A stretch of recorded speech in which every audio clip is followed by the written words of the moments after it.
This is Barry Zalma speaking for Claim School Incorporated's blog, Zalma on Insurance.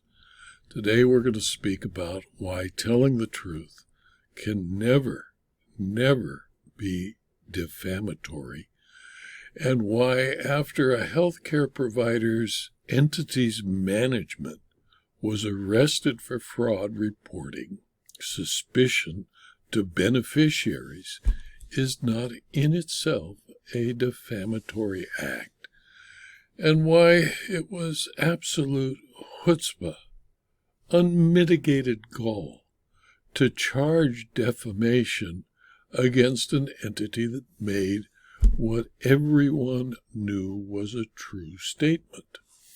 Brain Builders, LLC appealed from an order granting summary judgment in favor of defendants Optum, Inc., collectively the defendants, in Brain Builders versus Optum et al., a Superior Court of New Jersey appellate decision of April 19, 2024, which resolved the claims of defamation and all other claims made by Brain Builders against Optum and the other defendants. It started with letters dated July 25, 2017 and August of 2017 sent by Optum entities to Brain Builders patients following an investigation into purported fraud by individuals associated with Brain Builders. Brain Builders provides healthcare services to children on the autism spectrum. As an out-of-network or non-participating healthcare provider, Brain Builders receives reimbursement for claims only if a patient's health insurance plan allowed out-of-network benefits or the insurer made a single-case agreement for the patient's care. The Optum entities are the health claims administrator for health plans issued or administered by the Oxford entities and UHC entities. The Optum entities do not sell or issue health insurance policies. Rather, they provide support for defendants who issued health insurance policies to individual insureds.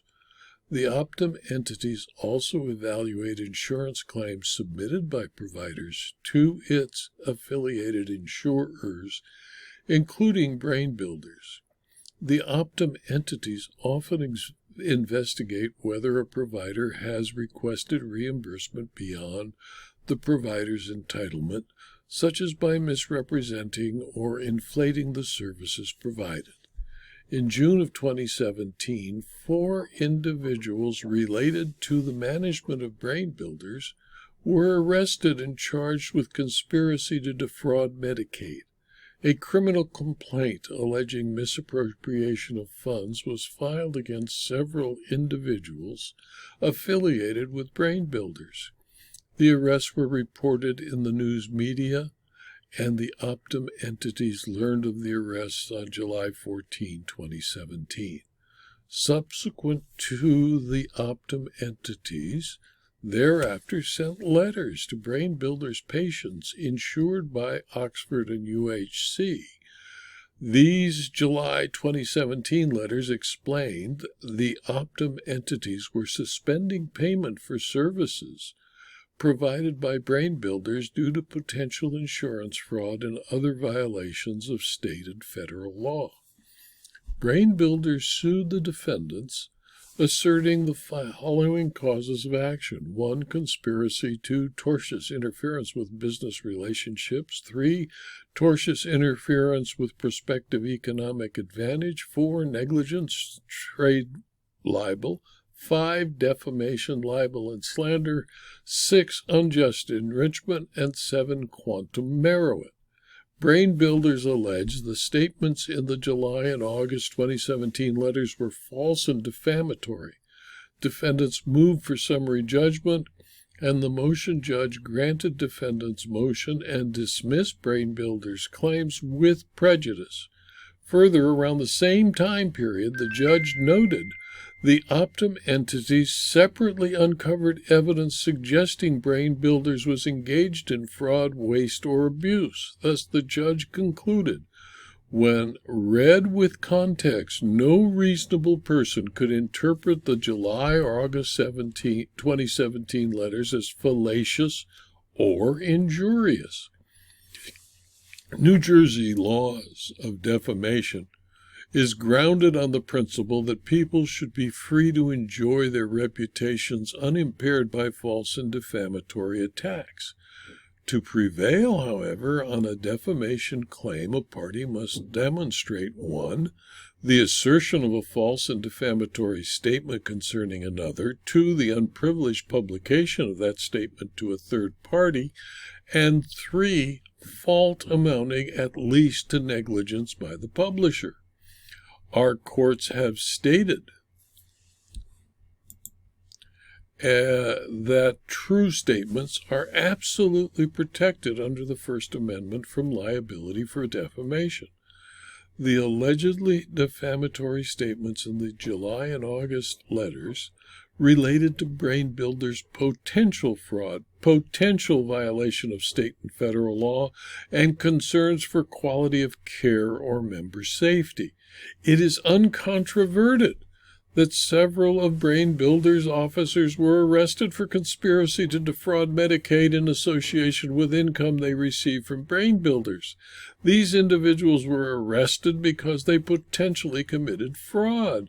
Additionally, the arrest raised legitimate concerns regarding the quality of care rendered by Brain Builders. Moreover, Brain Builders claimed it conferred only benefits to the insured members and not defendants. Under these circumstances, the appellate division was satisfied that Brain Builders failed to proffer any support for its unjust enrichment and quantum merit claims. In my opinion, it takes a certain amount of unmitigated gall to sue for defamation against an entity that reported that the plaintiff's officers were arrested for Medicare fraud, a major felony. Their offenses were arrests, albeit I could find no report on the result of the charges for insurance fraud. But telling the customers about the arrests in good faith is not defamation, since the statements were true. This video was adapted from my blog, Zalma on Insurance, which is available free to anyone who clicks on the URL zalma.com/blog. If you do, and you subscribe, you'll receive notice of every blog posting, usually 5, sometimes 6 a week, and we'll have access to the more than 4,700 blog postings. Please tell your friends and colleagues about this blog and the videos, and let them also subscribe. They're free. And if you're interested in further detail about insurance, insurance claims, insurance fraud, insurance law, please consider for a very small fee subscribing to my Substack publication. Thank you for your attention.